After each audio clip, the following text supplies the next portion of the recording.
السلام عليكم، شلونكم شباب؟ شو اخباركم؟ معكم حسون اي ار في فيديو جديد. وهذا الفيديو راح نشرح مهام الاسبوع الثاني.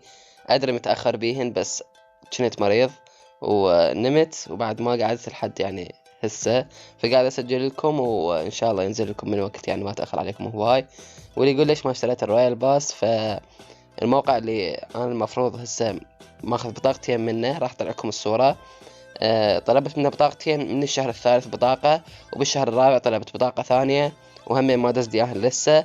فاللي يعرف شنو الحل او اقدر ارفع عليهم دعوة او فد شي اقدر اسويه حتى اخذهم منهم او اخليهم يدزوا لي اياهن بسرعة، خلي حاجين بالماسنجر او بالفيسبوك ماسنجر بالوصف او بالانستغرام دايركت.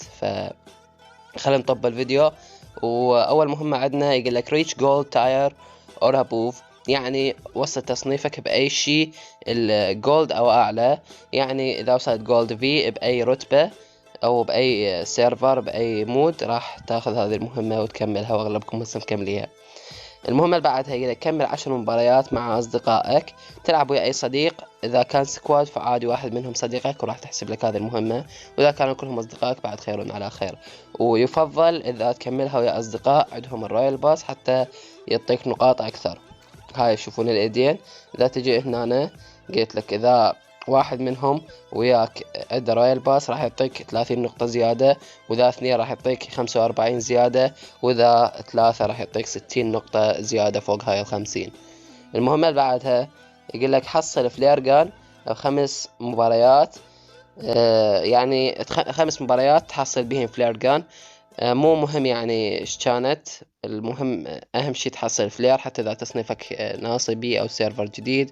يعني مثلا اذا تريد تسويها بالشرق الاوسط عادي، حتى اذا تصنيفك برونز في اهم شي تحصل ب5 مباريات فلير. يعني اذا حصلت 2 بمباراة واحدة راح يحسب لك بس واحدة. المهم اللي بعدها يقول لك اهبط على سطح اي مبنى في هاتن في منطقة سان هوك، تهبط عليها مرة واحدة وراح تكمل هذه المهمة عليها 50 نقطة. المهمة اللي بعدها اقتل 20 عدو باستعمال اي كي ام. الاي كي ام سلاح معروف، راح احط لكم صورته همين. تقتل بيه 20 عدو باي وضع وباي مكان وباي زمان، راح تكملها لان ما حدد لك اي شي ولا قيدك باي شي. المهمة اللي بعدها يقول لك حصل دروع من المستوى 3 ب10 مباريات. يعني إذا حصلت درع ليفل 3 بمباراة، وحصلت درع ثاني ليفل 3 بمباراة نفسها، راح يحسب لك بس واحد. و10 مباريات حصل درع ليفل 3 أو بالأحرى تاخذ من دروب، بس مرة تاخذه بالقاع فعادي يحسب لك إذا من القاع. بس أسهل طريقة تروح للدروب تاخذ دروع 3 وتكمل هذه المهمة. وهذا آخر مهمة لهذا الأسبوع، المجانيات. يعني المهام مال الرويال باس الذهبي او الاليت اللي شحن الرويال باس. اول مهمة الرويال باس الذهبي او الاليت، اهبط على سطح اي مبنى في سان مارتن. سان مارتن منطقة بالصحراء تقدر تهبط عليها باي وضع وباي طور وباي زمان وباي مكان، فتهبط على اي مبنى بهذه المنطقة مرة واحدة وراح تكمل هذه المهمة.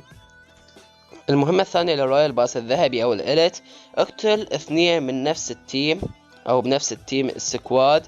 تقتل منهم 2 من نفس التيم، يعني تقتل 2، هذا تيم 4 تقتل منهم 2 او اكثر، و بالكلاسيك مود لازم. وراح تكمل هذه المهمة عليها 150 نقطة. فلازم شلون تقتل 2 تخلطهم خلط اثنينهم لازم، فتقتل 2 من نفس التيم وبس تكمل هذه المهمة. اتوقع ايزي بالنسبة للدعيسة مثلي.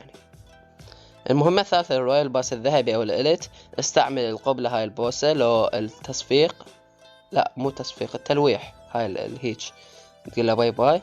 بلوز ليونس منطقة بالصحراء، راح احط لكم صورة الها. مرة واحدة تستعملها وراح تكمل هذه المهمة. المهمة الأخيرة للرويال باس الذهب والإليت بهذا الأسبوع أصلا، يعني آخر مهمة، يقولك اقتل 5 أعداء وهم يتحركون أو أنت تتحرك.